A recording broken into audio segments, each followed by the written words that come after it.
How to fix media lost error on your CapCut PC. Well, hello everybody, welcome back to the channel. In this video today, I'll guide you through on how you can fix media lost error in CapCut PC. Well, basically, first let's understand what does it mean. For example, or for instance, you were editing a project and then you left it midway to be saved as a project on your CapCut. Right, I'm heading back into home page and it will be saved as CapCut.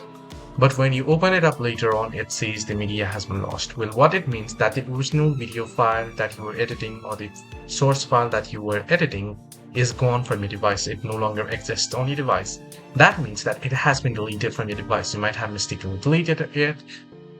So in order to recover that project, what you'll need to do is you can simply close the project. You can close CapCut and head over and open up your recycle bin. So you can see open up recycle bin.